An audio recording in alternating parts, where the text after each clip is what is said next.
And it's been 5 years since a 16-year-old was shot and killed during the Capitol Hill occupied protest known as CHOP. Antonio Mays Jr. was fatally shot outside the East Police Precinct on June 29th of 2020. His killer still hasn't been caught. Yeah, so next week the trial in the wrongful death lawsuit against the city of Seattle begins for negligence in the case, with some blaming first responders for not reaching the teen fast enough. Fox 13's Jennifer Dowling talked to the teen's dad and a local journalist who captured some of the young man's final moments before the tragic shooting back in 2020. The footage showed the boy doing an interview about the protest with Converge Media. Omari Salisbury says he's glad he was able to give the boy's father a final look at what his son was doing before his death. We got people shot. This live stream captured the chaos surrounding the fatal shooting in the Capitol Hill occupied protest zone back in late June 2020. I'm up against the wall. It's a mass casualty event. In the mayhem, 16-year-old Antonio Mays Jr. lost his life. The gunshots were so loud. Just boom, boom, boom, boom, boom, boom, boom, boom. Journalist Omari Salisbury was recording as the tragedy unfolded. It was undeniable. It's like, man, somebody is getting shot. And we look around that corner and you can see, like, it's people that are running in, they're running towards us. He says medical help was slow after the shooting. They're trying to open a gate to get somebody up out of here. Medic 1 is 1 block away. They're locked in by barricades.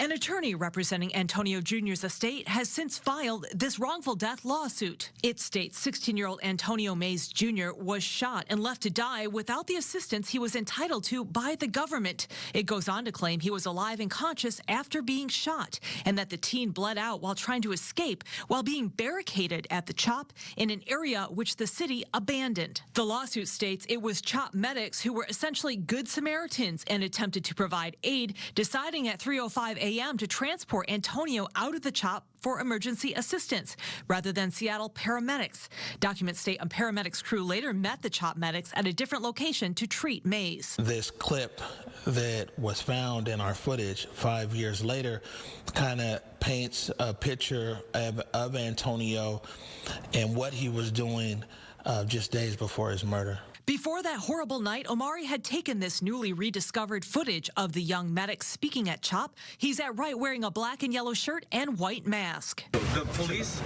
their purpose is to serve and protect, right? Yes. And we agree with their purpose, but we do not agree with them because of what they've been doing. Omari says the teen did the interview just about 48 hours prior to his death. I would like to make it known that I wish that the police would have more supervision when it comes to their training. It hurts so bad not to have him here today. There's not a day goes by where I don't, think of my son. Antonio Mays Sr. became emotional when he saw the video. How did you feel when you saw the footage? Overwhelmed. And it was like a memory that I didn't have the blessing to attend. But it felt like he was here with me at that moment.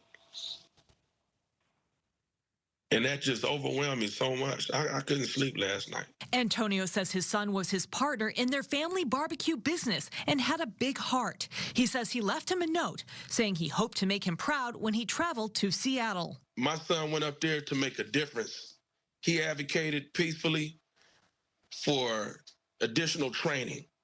He was reasonable. It sounded like these shots were like 10 feet away. Meantime, attorneys for the city have been mounting a defense, stating in documents that Antonio Mays Jr. died at the hands of an unknown third party, also recently filing a motion to exclude what attorneys called late disclosed witnesses. As the case moves forward, Omari believes the rediscovered video of Antonio Jr. will help his dad in the tough weeks ahead when he has to relive the tragedy at trial. I'm hopeful that with this video that Antonio Mays Sr. has something that's reaffirming to him of who he always said that his son was. I reached out to the city attorney's office for additional comment. They say they're unable to because the case is in active litigation. Antonio's attorney says jury selection is scheduled to begin around December 8th in the wrongful death case. In Seattle, Jennifer Dowling, Fox 13 News.